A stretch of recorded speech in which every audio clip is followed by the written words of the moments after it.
Indirectement, elle a largement bénéficié de l'esclavagisme.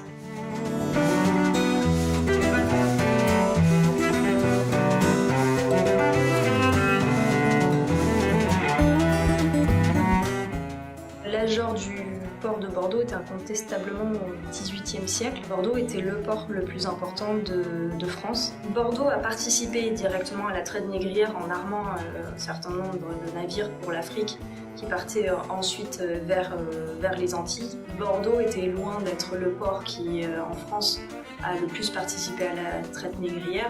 Toutes les marchandises qu'elle importait des Antilles étaient des marchandises qui étaient produites par des esclaves.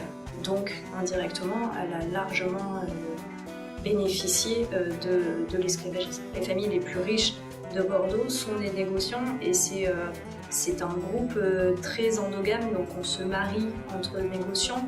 Les fils cadets des négociants bordelais allaient établir un comptoir chez leur partenaire en Hollande par exemple et se marier avec la fille d'un négociant hollandais. C'est vraiment un milieu où tout le monde était lié un peu à tout le monde.